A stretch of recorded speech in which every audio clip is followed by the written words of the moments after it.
خولي بن یزید کا یہ حال ہوا. ایک حدیث پاک سن لیں، ہم لالچ پر بات کر رہے تھے نا، لالچ کتنی بری چیز ہے. اللہ کے حبیب علیہ الصلوۃ والسلام فرماتے ہیں، ترمذی کی حدیث، 2 بھوکے بھیڑیے بکریوں میں چھوڑ دیے جائیں وہ اتنا نقصان نہیں پہنچاتے جتنا کہ مال مرتبے کا لالچ انسان کے دین کو نقصان پہنچاتا ہے.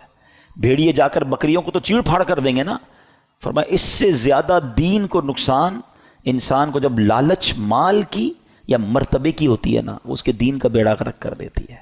یہ سوچنے کی بات ہے. اچھا اب یزید کا کیا ہوا؟ اچھا یزید نے اتنا بڑا ظلم کیا، اتنا بڑا اسٹیج سجایا، کسی طرح اقتدار مل جائے. اقتدار ملا کتنا؟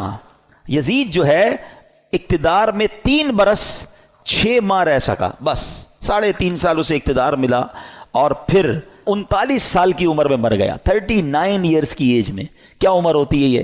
لیکن بڑی بری عادتیں تھیں، شراب کا عادی تھا، بدکاری کا عادی تھا. ایک رومی لڑکی سے اس کو عشق ہو گیا.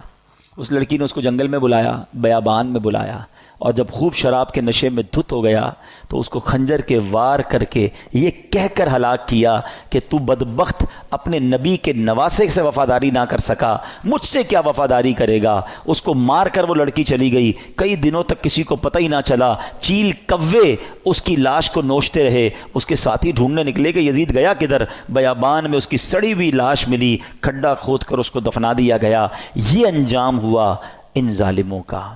ایک یزید کے بعد سب سے بڑا جو یوں سمجھیے کہ کوفہ کا جو گورنر تھا نا، وہ بڑا مجرم تھا. اس کا نام تھا ابن زیاد. ابن زیاد کی بھی آپ دیکھیں، اللہ پاک کی کہتے ہیں نا، اللہ اپنی قدرت کے نظارے کیسے دکھاتا ہے. 10 محرم ہی کا دن تھا، 6 برس بعد 10 محرم کے دن ابن زیاد انتہائی ذلت کے ساتھ مارا گیا. اس کا سر کٹوا کر کوفہ میں مختار ثقفی کو بھجوایا گیا. یہ وہی محل تھا جہاں امام حسین کے سر انور کو لایا گیا تھا. ٹھیک 6 سال بعد ابن زیاد کے سر کو لایا گیا. اب اس کا جب سر رکھا گیا تو ایک بڑا سا سانپ آیا اور اس کے سر کے اندر داخل ہو گیا. پورے محل کے لوگ ڈر گئے، کبھی آنکھوں میں جاتا، کبھی ناک میں جاتا.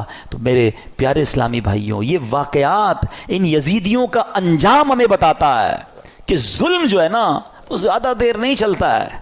اگر دنیا میں آج بھی کوئی ظلم کر رہا ہے، کسی کا مال دبایا ہوا ہے، کسی کا حق دبایا ہوا ہے، کسی کی زمین پہ قبضہ کیا ہوا ہے، کسی کو ویسے ہی ڈرا رہا ہے، وہ یہ نہ سمجھے کہ یہ پائیدار ہے.